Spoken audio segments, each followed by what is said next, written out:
এই চুক্তির মোট 14টি পয়েন্ট। $300 বিলিয়ন তহবিল যোগান দেবে আমেরিকা ও মিত্ররা। ইরানের চারপাশ থেকে মার্কিন সেনা প্রত্যাহারের প্রতিশ্রুতি। 24 বিলিয়নের ভিতরে 12 বিলিয়ন ইরানকে দিতেই হবে। ইরান এবং আমেরিকার মধ্যে ঐতিহাসিক চুক্তি হয়েছে বলা যায়। তবে এই চুক্তির মাধ্যমে ইরান এবং আমেরিকা কি পেল? ইরানের পরমাণু কর্মসূচি কি বন্ধ হয়ে যাচ্ছে, নাকি ইরানের হাতে যে সমৃদ্ধ ইউরেনিয়াম রয়েছে সেই সমৃদ্ধ ইউরেনিয়াম আমেরিকার হাতে তুলে দিতে হবে? কি হবে? এবং ইরান আসলে কি পাচ্ছে? হরমুজ প্রণালী কি খুলে যাচ্ছে নাকি যাচ্ছে না? এরকম অনেক প্রশ্ন আছে, অনেক বিষয়ের সমাধান এই চুক্তির ভেতরে আছে। সর্বপ্রথম কথা হচ্ছে, কি বিষয় নিয়ে কি কথা বলে এই চুক্তি হলো? এই চুক্তির মোট 14টি পয়েন্ট, 14টি কন্ডিশন। এই চুক্তি কিন্তু এখনো সই হয়ে যায়নি। ইরান এবং আমেরিকার পক্ষ থেকে একদম আনুষ্ঠানিকভাবে ডিক্লেয়ার করা হয়েছে যে হ্যাঁ, আমরা এই চুক্তিতে এই পয়েন্টে রাজি। এই প্রাথমিক সমঝোতা যেটা বা প্রাথমিক চুক্তি যেটা, এটা সই হবে সুইজারল্যান্ডের জেনেভা শহরে আগামী শুক্রবার। সই হওয়া মানেই আনুষ্ঠানিকতা কমপ্লিট হলো। প্রাথমিক চুক্তি মনে রাখতে হবে, এই চুক্তির কিন্তু 2টা অধ্যায়। একটা অধ্যায় হচ্ছে এই যে 14টা পয়েন্টের উপরে ভিত্তি করে যে সমঝোতা হলো, এটা প্রাথমিক চুক্তি। আর চূড়ান্ত চুক্তি হবে এই চুক্তি সই হওয়ার পরে আমেরিকা ইরানের জন্য কিছু শর্ত পালন করবে। সেই শর্ত পালন করার পর আমেরিকা এবং ইরানের মধ্যে দ্বিপক্ষীয় আলোচনা শুরু হবে, মূল আলোচনা। প্রাথমিক সমঝোতায় কি আছে আমি আপনাদের সামনে সেই কথাগুলো একটু তুলে ধরি।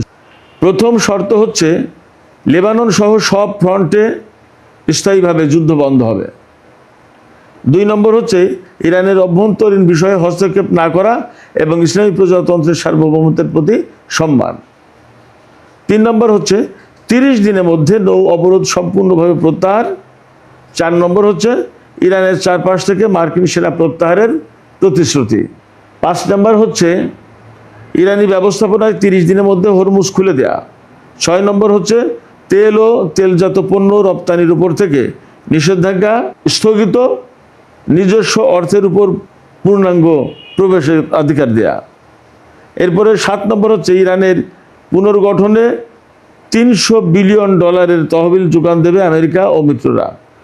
8 নম্বর হচ্ছে 60 দিনের মধ্যে পরমাণু ইস্যুতে আলোচনার মাধ্যমে চূড়ান্ত চুক্তিতে পৌঁছানো এবং প্রাথমিক অর্থাৎ প্রাইমারি ও সেকেন্ডারি যে নিষেধাজ্ঞা আছে, আমেরিকার নিষেধাজ্ঞা, সেগুলো প্রত্যাহার।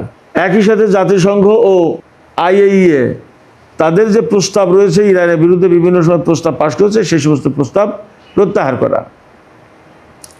9 নম্বর NPT-তে সই করা দেশ হিসেবে ইরান পরমাণু বোমা বানাতে পারবে না, এই প্রতিশ্রুতি দেবে। আলোচনা চলার সময় আমেরিকা এই অঞ্চলে নতুন করে সেনা মোতায়েন করতে পারবে না এবং ইরানের উপর নতুন করে কোনো নিষেধাজ্ঞা আরোপ করতে পারবে না। 11 নম্বর হচ্ছে 60 দিনের আলোচনার মধ্যে ইরানের আটক থাকা $24 বিলিয়ন মুক্ত করে দেবে আমেরিকা। এই আলোচনা শুরুর আগে অর্ধেক অর্থ ছাড় করতে হবে। এই আলোচনা বলতে ওই যে পরমাণু ইস্যু নিয়ে যে চূড়ান্ত চুক্তির আলোচনা হবে, সেই আলোচনা শুরুর আগে 24 বিলিয়নের ভিতরে 12 বিলিয়ন ইরানকে দিতেই হবে। 12 নম্বরে এই চুক্তি বাস্তবায়ন হচ্ছে কিনা তা দেখভাল করার জন্য একটা তত্ত্বাবধায়ক পদ্ধতি গঠন করতে হবে। 13 নম্বরে চূড়ান্ত চুক্তি জাতিসংঘ নিরাপত্তা পরিষদে অবশ্যই অনুমোদন হতে হবে। এই যে প্রাথমিক চুক্তি, এই চুক্তির ভিত্তিতে তো চূড়ান্ত চুক্তি হবে। সেই চূড়ান্ত চুক্তি যখন হবে তখন অবশ্যই জাতিসংঘ নিরাপত্তা পরিষদে তা অনুমোদন করতে হবে। আর 14 নম্বর, এখানে অনেক গুরুত্বপূর্ণ কথা আছে। ইরানের আটকে থাকা অর্থের অর্ধেক ছাড় না দেওয়া পর্যন্ত চূড়ান্ত চুক্তির আলোচনা শুরু করবে না। এরপরে তেল বিক্রির উপর নিষেধাজ্ঞা প্রত্যাহার করতে হবে, নৌ অবরোধ প্রত্যাহার করতে হবে। এটা চূড়ান্ত আলোচনা শুরু করার আগেই এই কাজগুলো করতে হবে। আরও একটা আছে, ইরানের অর্থনৈতিক পুনর্গঠনের ক্ষেত্রে পরিকল্পনা থাকতে হবে। এই 4টা শর্ত এই 14 নম্বরে।